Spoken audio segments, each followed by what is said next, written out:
Hello, Camp Pros. This is Oliver Gregan, Summer and Family Camps Director at YMCA Camp Jewel. And I'm Matt Hansberger, Executive Producer of Podcasting at Go Camp Pro, and you are tuned in to First Class Counselors.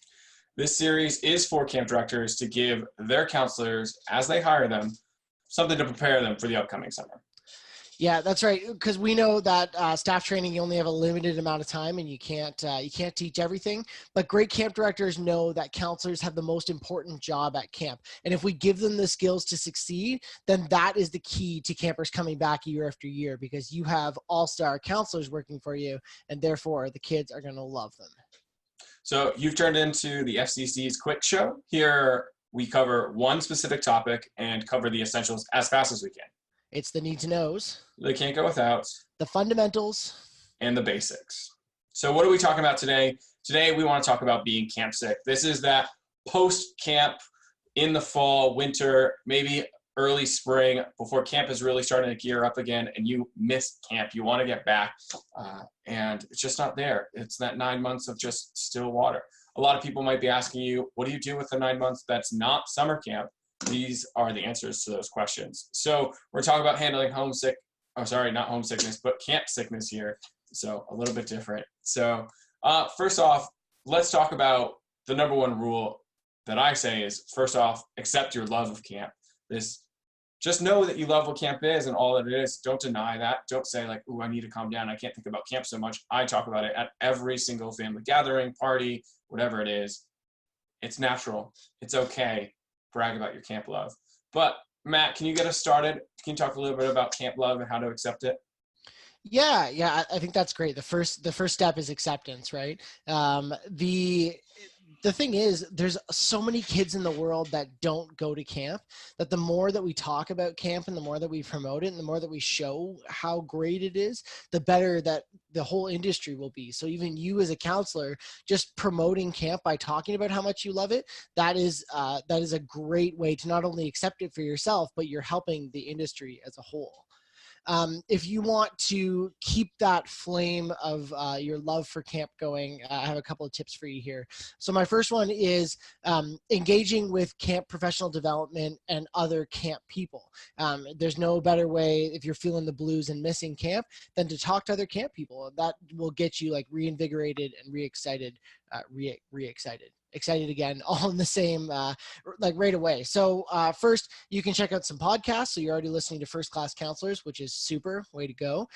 There's also other camp podcasts out there. Some of them are directed towards camp directors, like the Camp Hacker podcast, Day Camp Pod, and Camp Code. I mean, it's never a bad idea to dream big. But if you want to be a camp director in the future, it's good to start learning. There's also another great one called Rec Heads and Camp Nerds that you can listen to. That's more on the programming side of things. They cover a wide range of topics as well. Make sure that you are a part of the Summer Camp Professionals group on Facebook. There's a lot of information going there every single day to keep you inspired about camp. And if you use the search function in it, you can find conversations about pretty much everything related to summer camp. So a lot of good stuff, even applicable stuff to counselors. And then you can also check out campmavericks.com.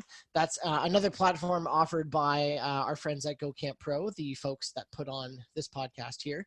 And that's it's like the Summer Camp Professionals group, but it's a really like honed in and specific version of it. So feel free to check it out. The second tip I have for you is to volunteer with your camp. So there's a bunch of different things that your camp director likely needs help with right now, because being a full-time camp director, although some people don't quite understand what camp directors do year round, it is a very busy job. So some things that might not be at the top of their list, but it's on their list nonetheless. You could help with social media. So whether it's finding your best camp photos or your friends' camp photos and sending them to the director, maybe you can do a social media takeover for the week and post your favorite stuff. I find that sometimes the older camp directors, they don't know as much how to use the stories function of Instagram, whereas a lot of Gen Z and millennials really do know how to use it well for advertising. So jumping into like a story takeover could be a thing. Sorting photos, you could scan old camp photos into a digital database using the Google Photo Scan app so that camps can use them for their Throwback Thursdays. You can write blog posts. You can stuff envelopes for fundraisers or whatever. You can could call prospective families and talk to them about camp. You could do some property maintenance if that's a thing your camp needs. All those things you could likely do even for volunteer hours for high school. Oliver, do people have to do volunteer hours in the States? I don't even know. It's not a requirement, I think. Some states might, but I know where I've lived, it's never been a requirement by the state, but it's definitely been a requirement by some schools. So, okay. Which is awesome. Yes. So for the Canadian folks out there, we have to do, or at least Ontario people, we have to do community service 40 hours to get our high school diploma. So a lot of camps will let you could do that kind of stuff for your volunteer hours. And that's a great way to support your camp, show your director that you're invested, and to just help out in general and get some volunteer hours for it. My third point is to start thinking about next summer or training for your next year at camp. So designing a session for next staff training or making a webinar for other staff to listen to teach them something. And you might feel as a counselor, you don't have much to say because you've only done a couple of things. You could find a creative way to teach something you do know, maybe the daily schedule at camp, or you could read a book that's applicable to camp and make a session on it. It's just like doing a book report for school. It's pretty much the same thing, but you can make it even more creative. I got my start as a speaker from I read a book called Feel the Fear and Do It Anyway. It's a really great book. And I was so inspired by it that I wanted to run a session for the staff that I worked with at Cairn. And the directors were nice enough to be like, yeah, here's a slot during staff training, go for it. And that really inspired me and kept me loving camp in that way because I knew that I could help in that way as well. So yeah. Oliver, what about you? First off, I wanted to hit up the thing you said about volunteering. Just because your school maybe doesn't require it in America, there are other organizations that require it. You might be a part of, say, National Honor Society or Boy Scouts of America or Girl Scouts of America. I know that I have seen a lot of camps have really awesome projects that have been created at their property because somebody wanted to take the time and earn their Eagle Scout by coming down to camp. And I believe the Canadian equivalent might not be the same, but the Duke of Edinburgh is something else that can get you involved and get you to camp in a way that's helpful and beneficial for you at the same time. Yeah, I happen to have a partner that works for the Duke of Edinburgh's award in Canada. Maybe we'll do that on a future episode of the podcast. I feel like I can convince her to come on. All right. There we go. Yeah, I'm not too familiar with the Duke of Edinburgh. We do hire international staff here at Camp Tool, but I've always heard about it, thought it was really cool, and have wondered a little bit more. So I know for a fact that some organizations, if you have the Duke of Edinburgh's award, we're not sponsored by the Duke of Ed, by the way, for those of you listening, but if you have that certification, you're bronze, silver, or gold, it looks really good because it takes a good amount of work to get it done. But stay tuned for the future of First Class Counselors for that. Yeah. But another way you can get involved through school that may not be through volunteer projects, but think about some of the projects you might have in school. You might be in high school and it might be a little bit tougher, but I know in college, I've heard about a camp that actually had a counselor who was going to school for architecture, and they decided to do their senior thesis project for architecture on designing cabins for their camp, which was really cool. Yeah. And I don't know if that camp ever actually used the designs for that cabin for them, but they have a precursor or something to get them started when they do decide to start making cabins for their camp, which I thought was really cool. And it's a way that they got credit in college and something that could have been beneficial for camp. You can do this for a lot of different things too. It's not just designing cabins. You can do it for, say, video, if you're into video and media for school. If you are an English author, you could do short stories about camp and the benefits of camp, people on camp. If you are really into it, you could make an entire probably like children's book series about the things that happen at camp, and it'd be really beneficial. Awesome. I hope somebody steals that idea and gets to work on it. And send it to us. We'll feature it on the podcast for sure. For sure, yeah. My other advice is camp doesn't shut down during the winter. A lot of camps might shut down their facility, but there's typically always a director or somebody who is thinking about camp in the long run for what it's going to be the next year. Get in contact with that person, talk to them, ask them for information. I know I've had a few staff members already. They reached out to me and they were asking about positions that we're going to have for next summer, which is really awesome. I'm happy they're on top of that game. But, you know, it's November, December time, and I send them back podcasts and things to listen to, just like Matt was talking about, because we want that growth mindset. We want our staff to be growing and learning all the time. So reach out to your director, ask them for this information so that you can start getting involved with it. But you're doing a great job. You're listening to our podcast already. My other one is, it's that time of the year where Christmas cards and holiday cards are going out. Take a little bit of time to be a little wacky. Take one picture, or make sure your family one ends up coming to camp, and tell a little bit about what your life is to your camp director. I may or may not subscribe to a few other camps to get their like mailings and such, so I can see what other camps are doing, so I can improve myself as a director. And we got an awesome alumni like brochure today from another camp, and it was really beautiful because inside that alumni brochure was all about different weddings and events that their former campers and staff members had going on in their lives. And it was really cool to see that this community is still alive and thriving. And it's pretty cold in the winter. I'm sitting around about 10 inches of snow outside, and you can see that camp is still very much alive and doing something with their days that builds and grows that community. Matt really did talk about social media and stuff, so I'll kind of leave it at that, but please do hop on social media, like your posts. It was a get ready that I said maybe a few casts ago, and you should take advantage of it. Lastly is, sometimes camps do open up for special events during the year, whether it's Halloween, Thanksgiving, Christmas, Easter, whatever that holiday may be for your camp. They may need volunteers. It's a really good excuse to come up and get to see all of your friends, help out with camp, and to just be in the area that you want to be. And finally, off-season projects. Make those activity plans. What's that evening program going to be next year? Is there a plaque that you really think would be cool in the dining hall? Is there a quilt that you can make out of camper t-shirts that you have?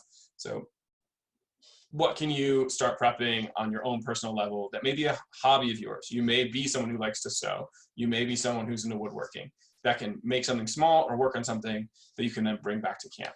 There's a lot of camps that have a lot of cool little projects that somebody built that would be an outstanding thing to add to their property or to their equipment because you were able to build it. I think about this a lot when it comes to team building games.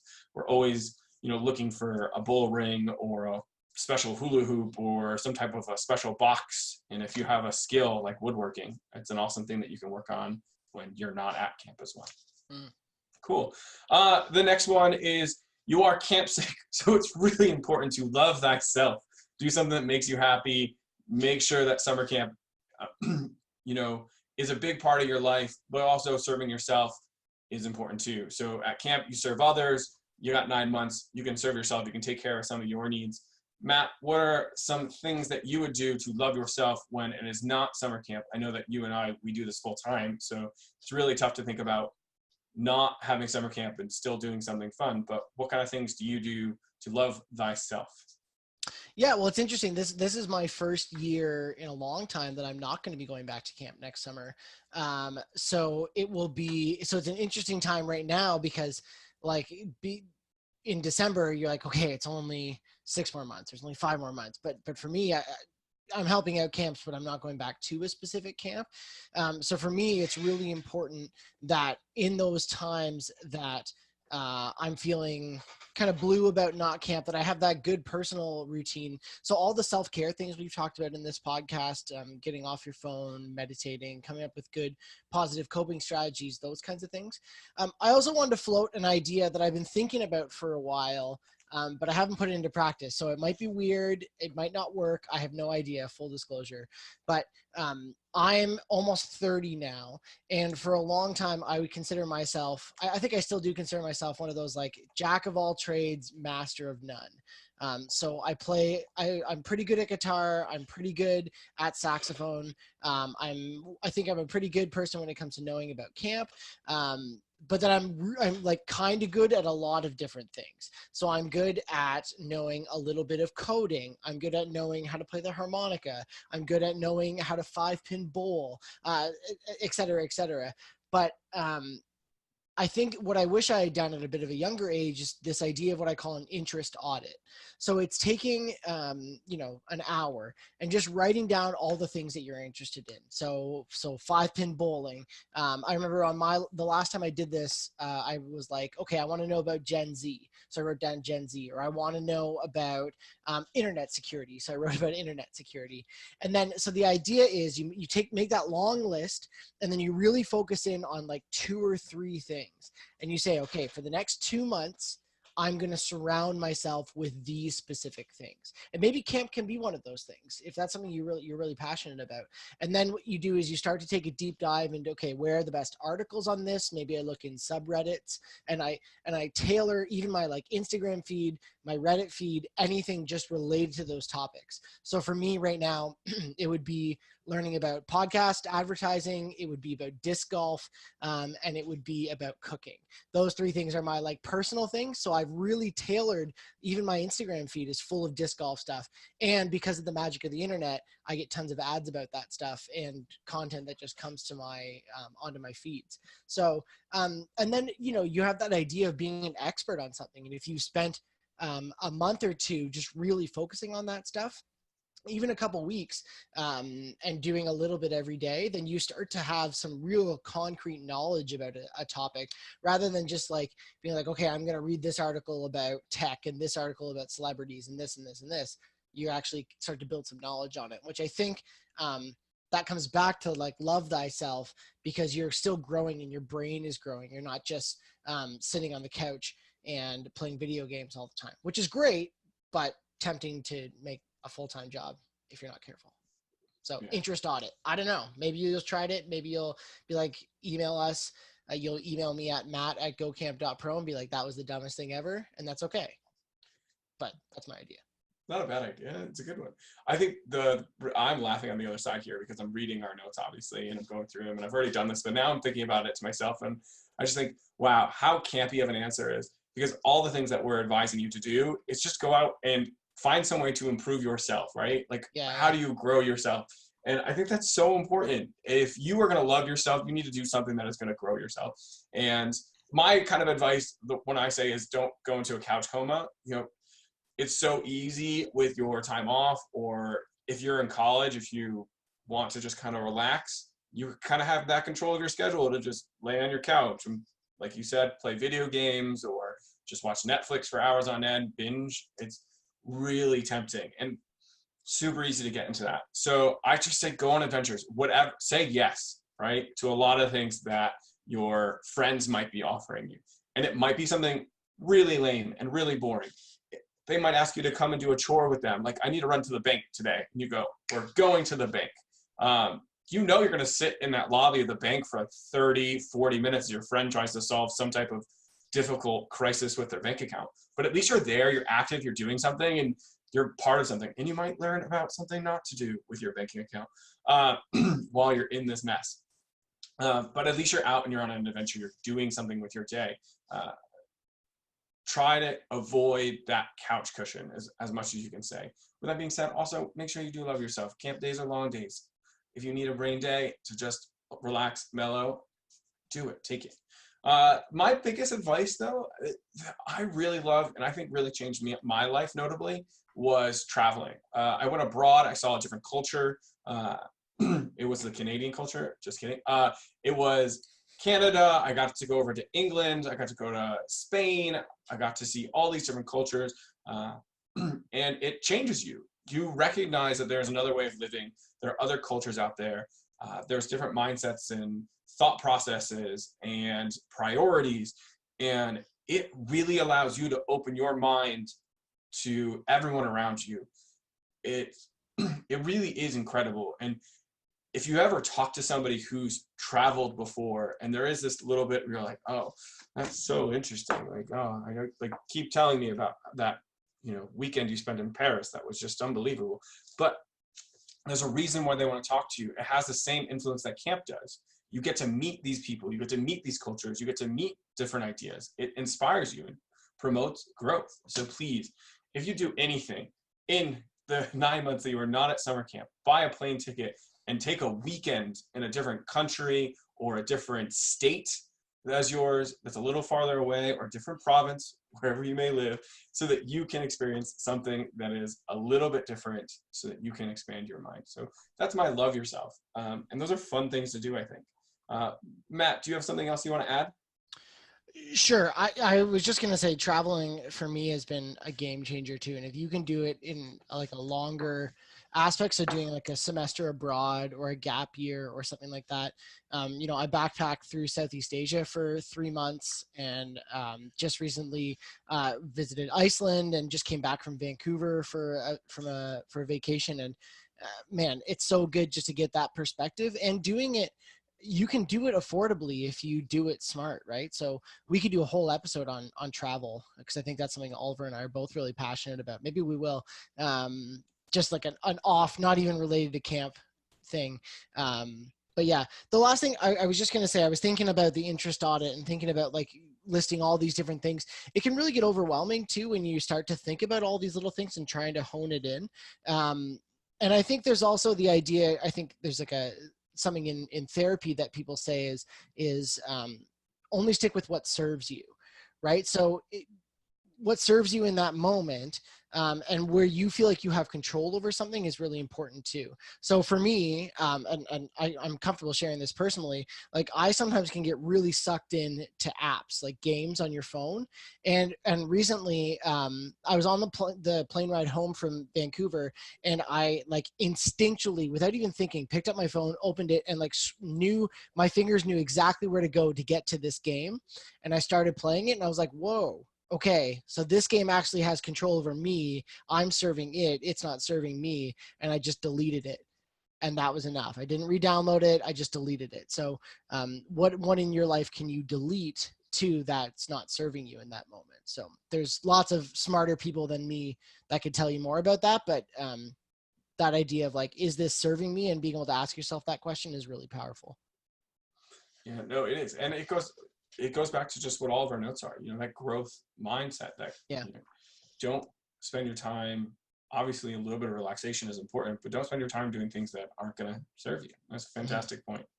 Our next little topic here that we want to make sure is making sure you do keep that community of camp, right? You are camp sick.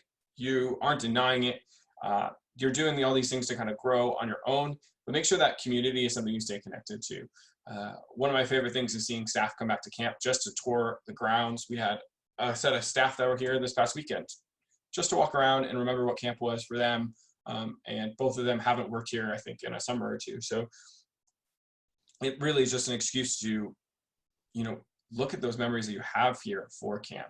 But I also advise you to do meetups, get together. So, find the city that's closest to everybody. For here at Camp Jewel, we can go to New York City or Hartford, and it's a few hours, right? Like you're going to give up a few hours to get to this location to see your friends. But go see them, go, if you're of age, go out for a night of drinks. If you're not of age, go bowling with these camp friends that you may not see except for the summer. If you're international, maybe there's one country in Europe that most people are from. I know that Ryanair, which is not a sponsorship, is a cheap flight to get you to wherever you want to go in Europe. So look into those things, see if you guys can get together and have that little meetup. Airbnb is also great for this. It gives you that little bit of space where you guys can all go out together to find a place to stay if you're going to do like an overnight. And then to keep yourself organized, we may have some counselors here who are a little bit on the younger side, and they may have a social app that works really well. For me, I love Facebook. We have every single staff here at Camp Jewel essentially gets their own Facebook group page, and it really keeps us connected. But you can do that for your camp, get that Facebook. I know of things like Slack and a few other ways to stay connected. How do you guys have that group message and keep that kind of memo running? Because it's always nice to see like staff from 2014 pop up on the Facebook page and say something like, hey, I'm going to be in England this week. Is anybody willing to give me a couch to sleep on? And it gives you a way to meet up with an old friend and kind of connect about camp. And it's really cool. If you're scared to look at that, I just said 2014, that's 5 years ago at this point, and I still have no fear going on there and saying, hey friends, what's going on? Because I know that I'm going to meet up with an old camp friend and we're going to talk like, camp ended yesterday, or that we're still in camp, because even though they may not have been at camp for the last 5 years, I have been, and I'm a part of something they really want to talk about and share about.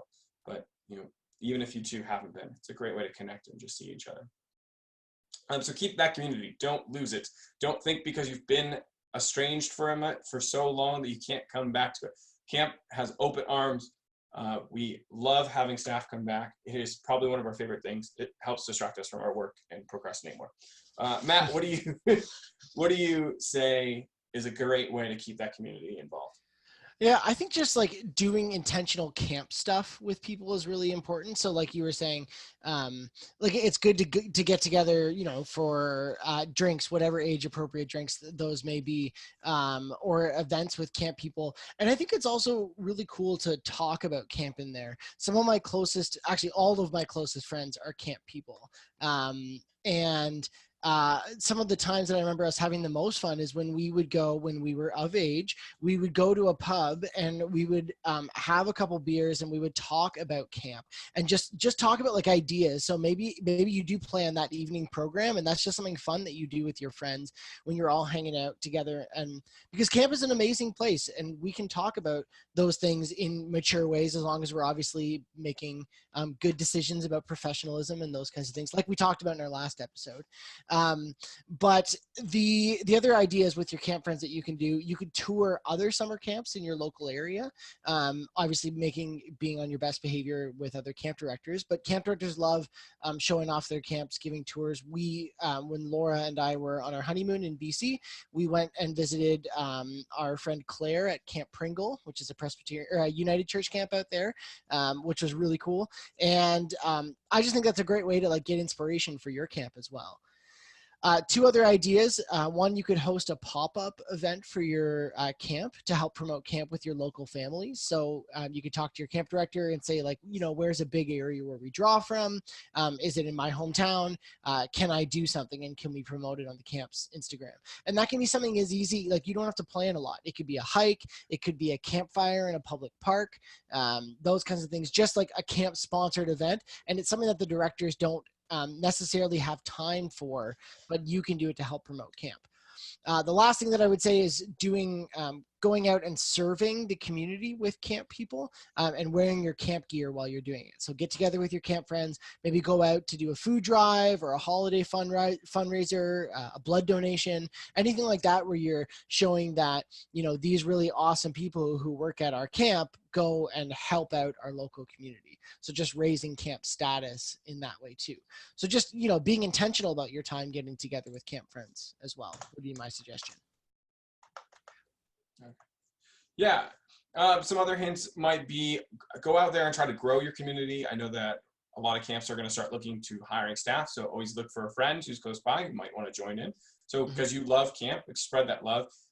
Great advice that was always given to me from another camp professional was, if you're going to recommend somebody to come and work for your camp, make sure that that person is going to be a better camp counselor than you. That sounds like a really strange thing and maybe not the most good feeling inside of your soul, but know this, that if you're grabbing somebody who's a good friend who you think is going to be a better counselor than you, then you know that you're helping camp in a way that sends them into an improvement for every single year, right? You're helping camp raise that bar. So with that being said, you never know what friend could be a great camp person. Sometimes there's just that mysterious person out there who is going to be a fantastic camp person. They just don't know it yet. So go out there, talk to them, try and grow that community. And I'll say it in a less kind way. Make sure you don't bring someone who's going to be a dum-dum at camp to your camp as well too, right? Because your recommendation carries weight as well. If you bring on somebody who is going to not be a great staff member, then that's going to reflect poorly on you as well. So be very intentional that you're not just bringing your buddies who you want to hang out with. You want somebody who's going to serve camp with as much love as you have of it. And on a side note, some camps do offer bonuses if you bring a friend to camp with you. So keep an eye for that. Don't expect it, but it's a nice thing that a camp can do to help you out a little bit. And usually, I don't think it's typically more than like $50 American dollars or something. But it's a good way to say thank you. If you're a camp director, think about putting that in your budget. And another thing that you can do is camp directors during the winter travel. It's something that we do. I know that I was actually talking to Matt about it before the podcast. I'm going to be going to England shortly to start recruiting some staff out there. But I'll also be going down to New York or to several colleges. It's a really good way to meet up with your camp director and some other camp people when your camp director is traveling.